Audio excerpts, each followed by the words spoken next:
Hi, and thank you for joining me on our next video from St. Andrew's Episcopal Church in Tampa in our series, Great Hymns of Faith. My name is Ryan Hebert. I'm the organist and choir master here. In this series, each week we explore a different hymn from the 1982 hymnal. And this week we'll be discussing hymn 518, Christ is Made the Sure Foundation, a translation of a Latin hymn by John Mason Neale, a tune by Henry Purcell, and a Festival Postlude by British organist and composer George Towers. Stick around.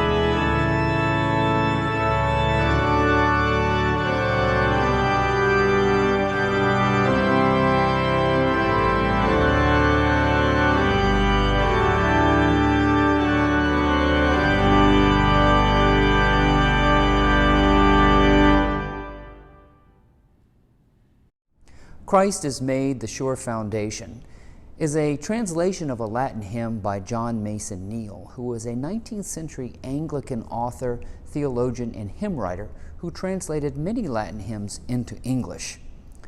The original Latin hymn was called Angularis Fundamentum, which was used around the 7th century for the celebration and dedication of a new church building. In medieval times, we see the beginning of what became known as Gothic architecture, with very tall, thin walls filled with brilliantly colored glass, made possible by the development of two innovations, the pointed arch and the external flying buttress.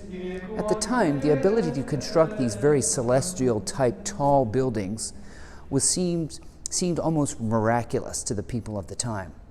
John Mason Neale's translation reflects a particular theology of God as king, reigning on high from a distance. Mason Neale, unlike his Methodist contemporaries, shared a Catholic theological view of God, often portrayed as a distant, omnipotent being to be adored in radiant splendor, as the hymn tells the story. This was the direct influence of Mason Neale's involvement in the Oxford movement, which I've mentioned before in some other hymns, which sought to keep the church liturgical practices in line with Roman Catholic sentiments within the Church of England. Other hymn writers were more aligned with Protestant ideals and wrote hymns that reflected the inward nature of God, who provided a personal salvation to the righteous and penitent. There are within this hymn text two themes. One, the apostolic succession of the church hierarchy, with Christ as the head and cornerstone, as well as the importance and significance of the physical structure themselves used in worship. Verse 3 reminds us of that as it begins with the words, "To this temple where we call thee."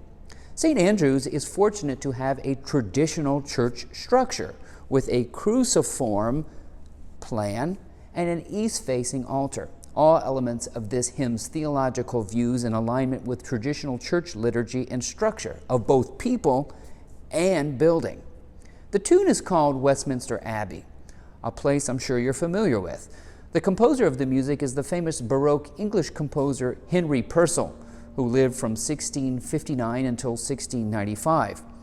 Purcell is arguably the most well-known English-born Baroque composers of all time, having published his first piece at age 8 and written many more compositions in his lifetime. He attended Westminster School, and when he was 20, he became the organist at Westminster Abbey. He's also buried at Westminster Abbey alongside of George Frederick Handel and Sir Isaac Newton.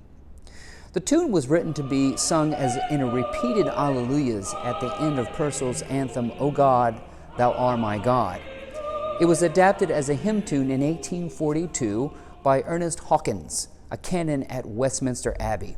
It did not become popular, however, until it was sung at Princess Margaret's wedding in 1960, which was held at Westminster Abbey. Today's organ setting is called Festival Postlude on Westminster Abbey, a piece by George Towers, who wrote it in 1980. Towers lived from 1914 until 2008. And along with being an active composer, he was the longtime organist at Loughborough Baptist Church, just outside of Birmingham in the UK.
Thank you so much for watching. I hope that you enjoyed learning something about hymn 518. If you'd like for me to feature a hymn, a favorite of yours, I'll see what I can do to dig up something in my library. Until then, we'll see you next week.